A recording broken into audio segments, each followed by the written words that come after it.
চিন্তা, ঋণ আর প্রেম কেউ করতে চায় না, হয়ে যায়। এক ব্যক্তি ট্রেন ছাড়তে 3 ঘন্টা দেরি হবে জেনে ওয়েটিং রুমে বসতে গেল। ওয়েটিং রুমে ঢুকেই তার চোখে পড়ল রুমের লাইটটি নষ্ট।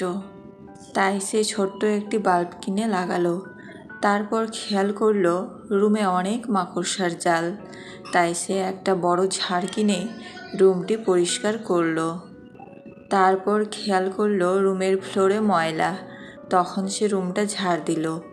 তারপর সে খেয়াল করলো রুমের বাসায় চেয়ারগুলো বেশি একটা আনন্দদায়ক নয়। তাই সে একটি আরামদায়ক চেয়ার কিনলো।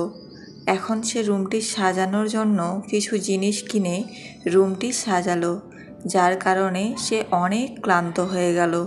এবং সে যখন তার আরামদায়ক চেয়ারে বসতে যাচ্ছে সেই মুহূর্তে হঠাৎ করে ট্রেনের হর্ন শুনতে পেল এবং সে ট্রেনে ওঠার জন্য রুম থেকে চলে গেল এবং ট্রেনে বসে তার গন্তব্যে যেতে লাগলো।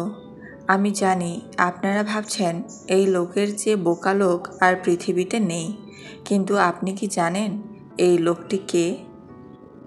এই লোকটি আর কেউ নয়, আপনি, আমি। অবাক হলেও এটাই সত্যি। আমরা দুনিয়াতে এসেছি অল্প সময়ের জন্য, আর দুনিয়ার জীবন হচ্ছে ওয়েটিং রুম। একদিন এক ডাক্তার ক্ষুধার্ত এক ছেলের মুখে খাবার তুলে দিচ্ছে। সেই সময় সেই বাচ্চাটি ডাক্তারকে বলল, আপনি আমাকে এমন কোনো ওষুধ দিতে পারবেন যেটা খেলে আমার আর কোনো দিন ক্ষুধা পাবে না?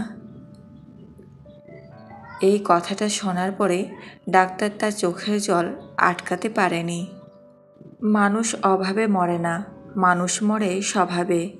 মানুষ ভালোবাসায় মরে না, মানুষ মরে ধোঁকায়। কবরস্থানের দিকে তাকালে মনে হয় জীবনের সব আয়োজনই মিথ্যা। রাগ কন্ট্রোল করো, কারণ মুখ থেকে বের হওয়া শব্দগুলো কয়েকটি অক্ষর হলেও অনেক বেশি ভয়ঙ্কর হয়। কেউ যদি তোমাকে এড়িয়ে যেতে চায়, শত ভালোবাসা দিয়েও তুমি তাকে কখনোই নিজের করতে পারবে না। ঘুম আর মৃত্যু 2 ভাই ভাই, পার্থক্য শুধু এটাই, ঘুম ভাঙলে সকাল, না ভাঙলে পরকাল।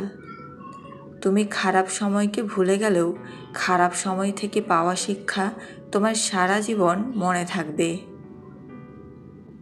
যে তোমার জন্য তৈরি হয়েছে, দিন শেষে সে তোমার কাছে আসবেই, শুধু ধৈর্যের প্রয়োজন। বেশি ভালোবাসলে কিছু না কিছু হারাতে হয়, হয় নিজেকে, না হয় তাকে।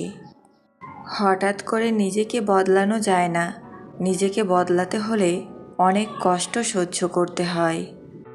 জীবনে 3টা জিনিস খুব বেশি দামি: বিশ্বাস, বন্ধুত্ব, ভালোবাসা। জীবন থেকে একটা জিনিস শিখলাম, চাইলেই সবার আপন হওয়া যায় না।